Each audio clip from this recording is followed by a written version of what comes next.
What's up, boys and girls? This is day one of our holiday video challenge.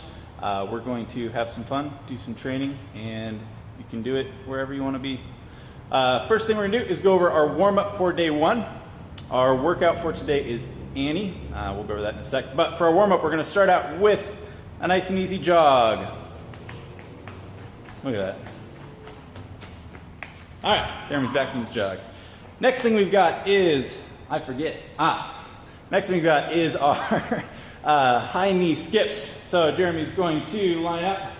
He's going to take a big leap with each step, throw his knees as high in the air as he can. Ready to go. Notice that he's got his opposite arm and leg going. The next thing that I've forgotten, lateral jumps. So we're going to have some sort of obstacle. Jeremy's going to do some lateral jumps, just going side to side, focusing on springing from our ankles, knees, and hips. All right.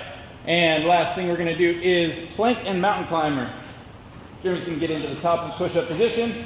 His shoulders are active. He's engaged through his midline. He's going to hold that plank for about 30-45 seconds. And then he's going to do some mountain climbers, bringing his knee to his opposite elbow, just like so. All right, so our first workout of the week is Annie, a little CrossFit favorite here. Annie is 50, 40, 30, 20, that's what comes next. 10 reps, 4 time of double unders and sit-ups, so alternating back and forth.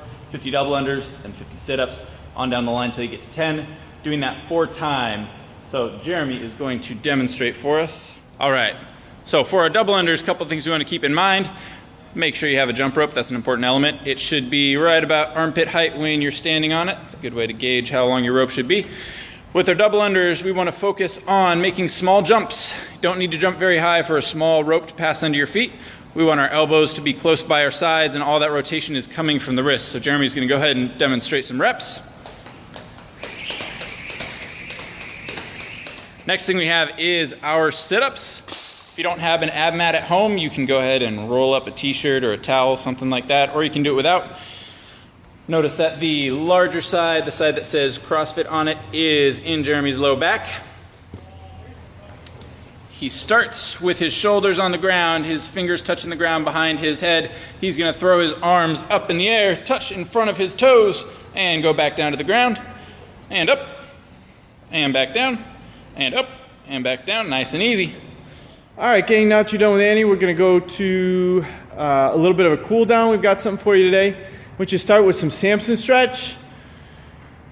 Basically, it's a lunge with your knee to the ground. We're gonna interlock those fingers, stretch those shoulders back. Next, we're gonna go to some deep knee and ankle flexion. Preston's gonna elevate his foot onto something. He's gonna push that knee forward, trying to connect the hamstring and the calf muscle. Okay. Next, let's do a little cobra pose so we can stretch the abdominal wall out.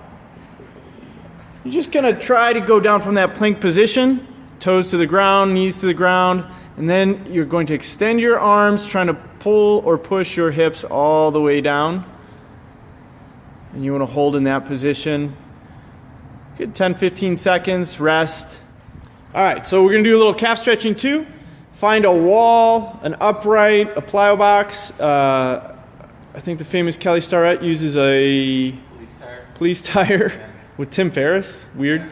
Idea here is we want you to get as much of this guy on the flat surface as possible. So that means you're gonna have to lunge back pretty far. You might have to have a lot of space for some of you guys that don't have much ankle mobility. Once you're there, nice. Once you're there, you're just gonna try to lever forward. So putting pressure forward on that ankle. If you have an upright or something to hold on to, it helps you pull towards it. You're gonna hold for a couple seconds, release, switch to the other side, and you're gonna go back and forth, maybe 10 times, maybe 20. I know some of you that should do this every day.